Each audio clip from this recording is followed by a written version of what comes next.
অনুষ্ঠানের টপিকটা হলো পবিত্র কোরআন কি আল্লাহর বাণী। অনেক মানুষেরই একটা ভুল ধারণা আছে যে নবী মুহাম্মদ সাল্লাল্লাহু আলাইহি সাল্লাম তিনি হলেন ইসলাম ধর্মের প্রতিষ্ঠাতা।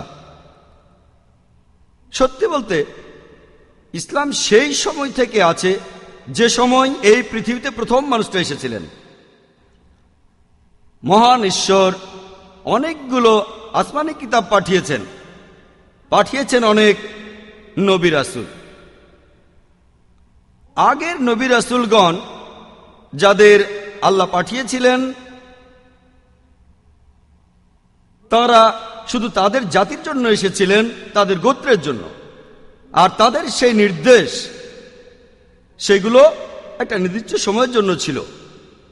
আর সেজন্যই তারা যেসব অলৌকিক কাজ করেছিলেন, যেমন সমুদ্রকে দুই ভাগ করা, মৃত ব্যক্তিকে জীবিত করে তোলা, এগুলোর জন্য তখনকার মানুষ বিশ্বাস করেছিল। তবে সেই কাজগুলো এখন আমাদের পক্ষে পরীক্ষা করা সম্ভব নয়। নবী মুহাম্মদ সাল্লাল্লাহু আলাইহি সাল্লাম তিনি ছিলেন আল্লাহর সর্বশেষ এবং চূড়ান্ত নবী। এসেছেন পুরো পৃথিবীর মানুষের জন্য। আর তার কিতাব টিকে থাকবে অনন্তকাল। পবিত্র কোরআন বলছে, সূরা আল আনবিয়ার 107 নম্বর আয়াতে উল্লেখ করা হয়েছে, ওয়া মা আরসালনাকা ইল্লা রাহমাতাল লিল আলামিন, অর্থাৎ আমি তো তোমাকে এই পৃথিবীতে পাঠিয়েছি মানুষ জাতির রহমত হিসেবে বিশ্ব জগতের প্রতি। যেহেতু নবী মুহাম্মদ সাল্লাল্লাহু আলাইহি সাল্লাম ছিলেন সর্বশেষ ও চূড়ান্ত নবী এবং তার কিতাব চিরস্থায়ী, সেজন্য আল্লাহ তাআলা নবীকে যে অলৌকিক নিদর্শন দিয়েছেন সেটাও চিরস্থায়ী। আর সেটা আমরা সবসময় পরীক্ষা করতে পারি। যদিও নবী মুহাম্মদ সাল্লাল্লাহু আলাইহি সাল্লাম অনেক অলৌকিক কাজ করেছেন, হাদিসে সেগুলোর বর্ণনা আছে, সেটাই ছিল রীতি। তিনি এগুলোর উপর গুরুত্ব দেননি। যদি এই অলৌকিক কাজগুলো আমরা বিশ্বাস করি, তবে আমরা গর্ব করি শ্রেষ্ঠ অলৌকিক কাজটা নিয়ে, আল্লাহ তার উপরে যেটা নাজিল করেছিলেন, অর্থাৎ পবিত্র কোরআন। আল কোরআন সব সময়ের জন্য একটা অলৌকিক নিদর্শন। এর অলৌকিকত্ব 1400 বছর আগেও প্রমাণিত হয়েছে, আজকের দিনেও প্রমাণ করা সম্ভব, ভবিষ্যতেও সম্ভব। এক কথায় এটা হলো সর্বশ্রেষ্ঠ অলৌকিক নিদর্শন।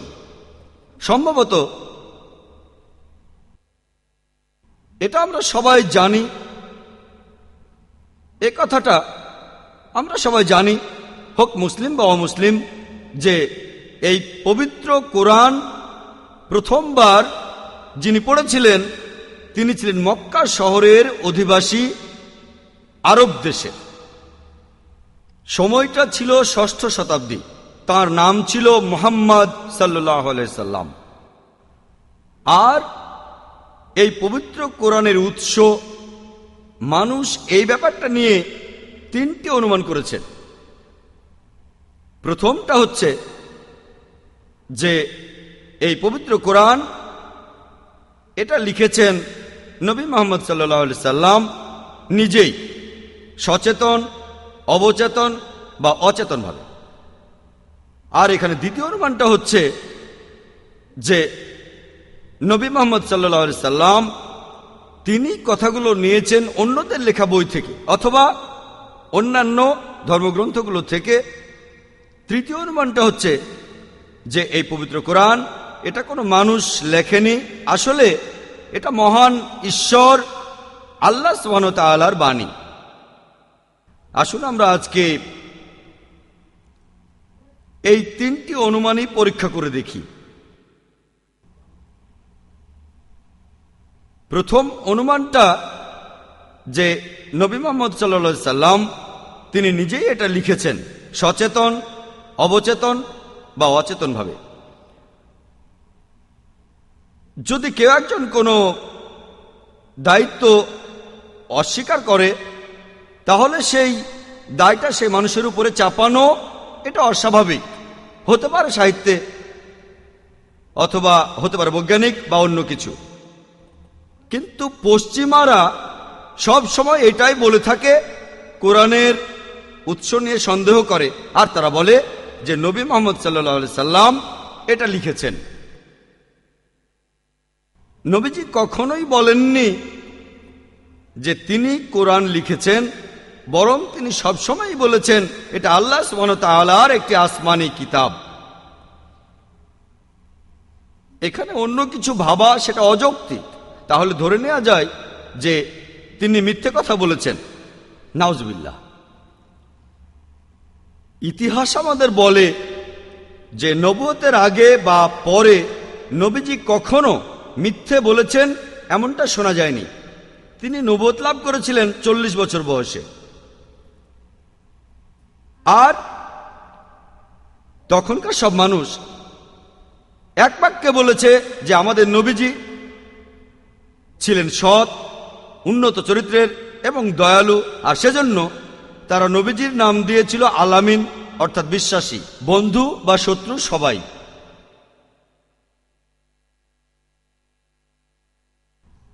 এমনকি সেই লোকগুলো যারা বলতো যে তিনি একজন মিথ্যেবাদী, নাউজুবিল্লাহ, যখন তিনি নবুয়ত পেয়েছিলেন, এমনকি তখনও তারা তাদের মূল্যবান সম্পদ নবীজির কাছে জমা রাখত।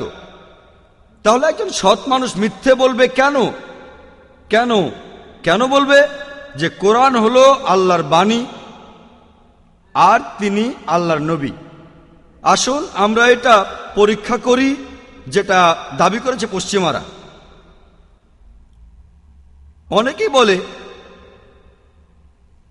যে নবী মুহাম্মদ সাল্লাল্লাহু আলাইহি সাল্লাম তিনি কোরআন লিখেছেন আর নিজেকে দাবি করেছেন নবী হিসেবে বস্তুগত লাভের জন্য, পৃথিবীতে লাভ করার জন্য।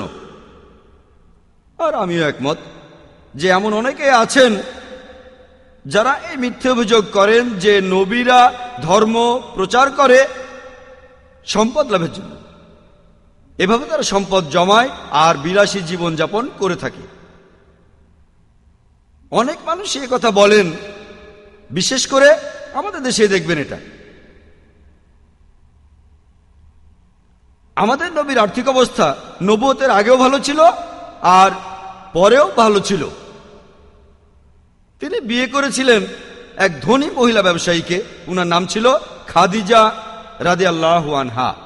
নবীজির বয়স তখন 25। এর 15 বছর পরে তিনি নবুয়ত লাভ করেন।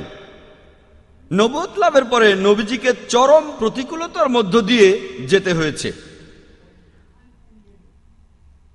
আর আন-নাওয়ীর সংগ্রহ করা হাদিস অনুযায়ী রিয়াদাস সালেহিন, এখানে 492 নম্বর হাদিসে বলা হয়েছে যে আয়েশা রাদিয়াল্লাহু আনহা, নবীজি মুহাম্মদ সাল্লাল্লাহু আলাইহি সাল্লামের স্ত্রী, তিনি বলেছেন যে এমন সময় গেছে যখন 1 বা 2 মাস পার হয়ে যেত কিন্তু ঘরের ভেতরে আগুন জ্বালানো হতো না, কারণ তাদের রান্না করার খাবার ছিল না।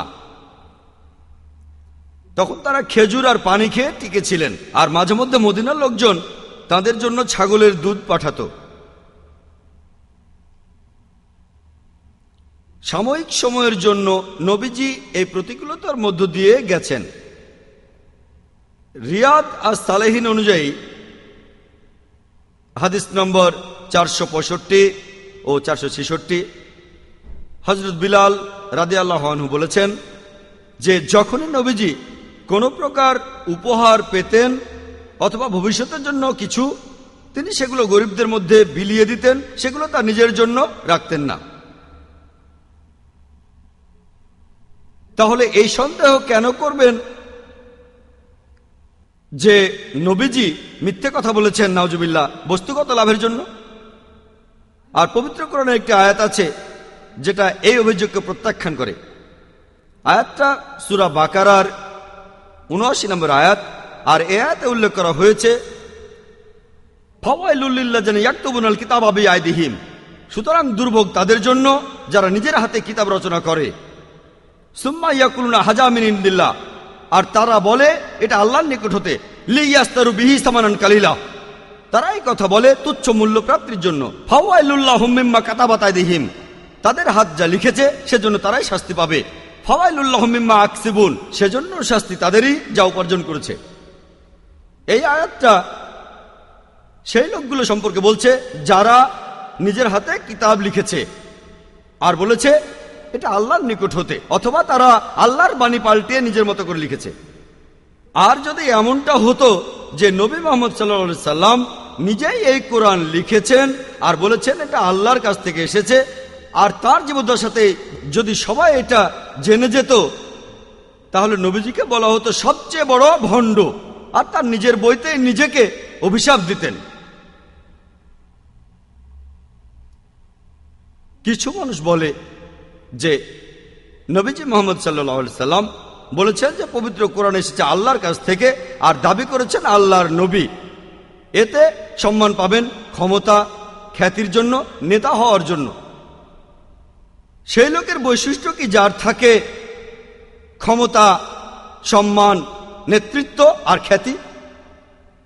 সে খুব দামি কাপড় পরে, সে খুব ভালো খাবার খায়, সে থাকে কোনো ম্যানশনে, বড় কোনো বিল্ডিংয়ে, অনেক গার্ড থাকে ইত্যাদি। আমাদের প্রিয় নবীজি মুহাম্মদ সাল্লাল্লাহু আলাইহি সাল্লাম তিনি নিজেই দুধ দুইয়েছেন, নিজের জামা নিজেই সেলাই করেছেন, নিজের জুতো নিজেই মেরামত করেছেন। এছাড়াও প্রায় তিনি গৃহস্থালির কাজকর্ম করতেন। সরলতা আর নম্রতার দিক থেকে নবীজি ছিলেন এক অসাধারণ মডেল। তিনি মেঝের উপর বসতেন, তিনি কেনাকাটা করতে বাজারে যেতেন কোনো প্রহরী ছাড়া। যদি গরিব লোকেরাও তাকে দাওয়াত করত, তিনি তাদের বাড়িতে যেতেন, তাদের বাড়িতে যা থাকতো সেটাই আগ্রহ করে খেতেন। আর এইসব কিছু কারণে নবীজির শত্রুরা বলতো, পবিত্র কোরআনে বলা হয়েছে সূরা তাওবার 61 নম্বর আয়াতে উল্লেখ করা হয়েছে, ও সে তো সবার কথা শোনে, এ তাহলে কেমন মানুষ, সে তো সব ধরনের লোকের কথাই শোনে। একবার মক্কার পৌত্তলিকদের একজন প্রতিনিধি, তার নাম ছিল উতবা, সে নবীজির কাছে এসে বলল, যদি আপনি এই নবুয়তের দাবিটা ত্যাগ করেন, আমরা আপনাকে আরবের সব সম্পদ দিয়ে দেব, আপনাকে বানাবো আরব জাতির নেতা, আপনাকে আমাদের রাজা বানাবো। আমরা আপনার যেটা চাই সেটা হচ্ছে আপনি এই দাবিটা করবেন না যে ঈশ্বর মাত্র একজন। নবীজি প্রত্যাখ্যান করলেন সূরা ফুসিলাতের একটি আয়াত দিয়ে, পবিত্র কোরআনের সূরা নম্বর 41। এই চেষ্টা বহুবার করা হয়েছে। একবার চাচা আবু তালিব বললেন যে নবুয়তের দাবি ছেড়ে দাও, আমরা তোমাকে আরবের সবচেয়ে সম্পদশালী মানুষ বানিয়ে দেব। নবীজি বলেছিলেন, হে আমার চাচা, যদি তারা আমার ডান হাতে সূর্য এনে দেয় আর বাম হাতে চাঁদ, আমি এই দাবি ত্যাগ করব না যতদিন বেঁচে থাকি।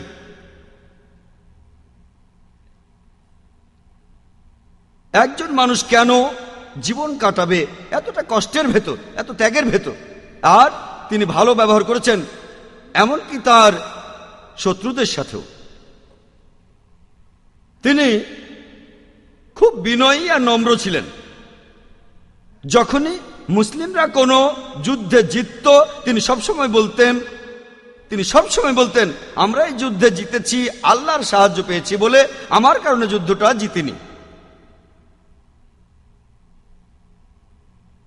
কিছু পশ্চিমা বিশেষজ্ঞ নতুন একটা থিওরি এনেছে যে নবীজি তিনি ভুগছিলেন মিথোম্যানিয়াতে।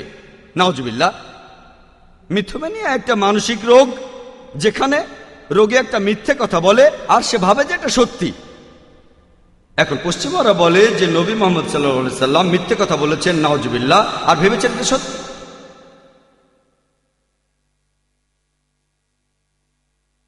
মনোবিজ্ঞানী যদি কোনো মিথোম্যানিয়াকে চিকিৎসা করেন, তিনি সেই রোগীকে বলবেন বাস্তব ঘটনা, কারণ এই লোকগুলো বাস্তবকে মানতে পারে না। ধরেন একজন লোক বলল, আমি ইংল্যান্ডের রাজা। মনোবিজ্ঞানী সেই লোককে বলবেন না যে পাগল অথবা উন্মাদ, তিনি বলবেন ঠিক আছে, আপনি যদি ইংল্যান্ডের রাজা হন, আপনার রানী কোথায়? সে বলল, আমার রানী বাপের বাড়ি চলে গেছে। আপনার মন্ত্রী কোথায়? সে মারা গেছে। আপনার প্রহরীরা কোথায়? এভাবে বাস্তবের মুখোমুখি আনতে থাকলে এই মিথোম্যানিয়াক অবশেষে বলবে, মনে হয় আমি ইংল্যান্ডের রাজা নই। কোরআনও একই কাজ করে, এভাবে প্রশ্ন করে বাস্তবের মুখোমুখি দাঁড় করায়। সত্যি বলতে নবীজি মোহাম্মদ সাল্লাল্লাহু আলাইহি সাল্লাম মিথোম্যানিয়াক ছিলেন না। এই অভিযোগকারীরাই আসলে মিথোম্যানিয়াক, কারণ তারা বলে নবী মোহাম্মদ মিথ্যে বলেছেন আর সেটা বিশ্বাস করে। আর কোরআন এই লোকদের দাঁড় করায় বাস্তবের সামনে, তাদেরকে প্রশ্ন করে, যদি সন্দেহ করো, যদি মনে করো যে কোরআন আসমানি কিতাব নয়, যদি কোরআনের পবিত্রতাকে সন্দেহ করো, যদি মনে করো যে কোরআন আল্লাহর কাছ থেকে আসেনি, তাহলে এটা কি? এভাবে প্রশ্ন করা হয়েছে। আর কোরআনের এই প্রশ্নগুলো নিয়ে ইনশাআল্লাহ এই লেকচারে কথা বলবো। অনেকে আরেকটা থিওরির কথা বলে, সেটা রিলিজিয়াস ইলিউশন থিওরি বা সাবকনসিয়াস থিওরি, যেটা অনুযায়ী নবীজি, তারা বলে নাউজুবিল্লাহ, তিনি তার অবচেতন মন থেকে এই কোরআন লিখেছিলেন, তিনিও জানেন না। আবার অনেকে বলে তিনি উন্মাদ ছিলেন, নাউজুবিল্লাহ। আসুন তাদের দাবিটা পরীক্ষা করি। একজন লোক যদি কোনো রোগে ভুগে থাকে অথবা যদি পাগল হয়, তারা এটা বুঝতে পারে না যে কোরআন নাজিল করা হয়েছিল বেশ কিছু সময় ধরে, সেটা ছিল 23 বছর। পুরো কোরআনটা একবারেই নাজিল হয়নি, এটা নাজিল হতে সময় লেগেছিল মোট 23 বছর, ধাপে ধাপে ধারাবাহিকভাবে। যদি এই কোরআন, তারা যেমনটা বলে, যদি কারো অবচেতন মন বা উন্মাদ কেউ লিখত, তাহলে কোরআন এতটা সংগতিপূর্ণ হতো না। আর একজন মানুষ এভাবে সবার সাথে প্রতারণা করে বলল যে সে একজন নবী, আর অবচেতন মন থেকে এই কোরআন লিখল, এটা 23 বছর চালানো সম্ভব না। পবিত্র কোরআন এমন অনেক কথাই বলছে যেগুলো এই অভিযোগকে খণ্ডন করে। যেমন ধরেন, কোরআন অনেক ঐতিহাসিক ঘটনা নিয়ে কথা বলেছে, যেটা সম্পর্কে সেই সময়ের মানুষ কিছু জানতো না। এমন অনেক ভবিষ্যৎবাণী করা হয়েছে যেগুলো পরে সত্যি হয়েছে। অনেক বৈজ্ঞানিক ঘটনা আছে যেগুলো তখনকার মানুষ জানতো না, প্রমাণিত হয়েছে কিছুদিন আগে। এটা একদম অসম্ভব যে এই সব ঘটনাগুলো কোনো মানুষের অবচেতন মনে আসবে বা উন্মাদ এভাবে ভাববে। কোরআন সাক্ষ্য দিচ্ছে, সূরা আরাফের 184 নম্বর আয়াতে উল্লেখ করা হয়েছে, তারা কি চিন্তা করে না যে তাদের সহচর আদৌ আচ্ছন্ন নন শয়তান দ্বারা, বরং সে তো এক স্পষ্ট সতর্ককারী। এছাড়া পবিত্র কোরআনের সূরা কালামের 2 নম্বর আয়াতে উল্লেখ করা হয়েছে যে তুমি তোমার প্রতিপালকের অনুগ্রহে উন্মাদ বা আচ্ছন্ন নও। এরপর সূরা তাকবীরের 22 নম্বর আয়াতে উল্লেখ করা হয়েছে, আর তোমাদের সাথী আচ্ছন্ন অথবা উন্মাদ নয়।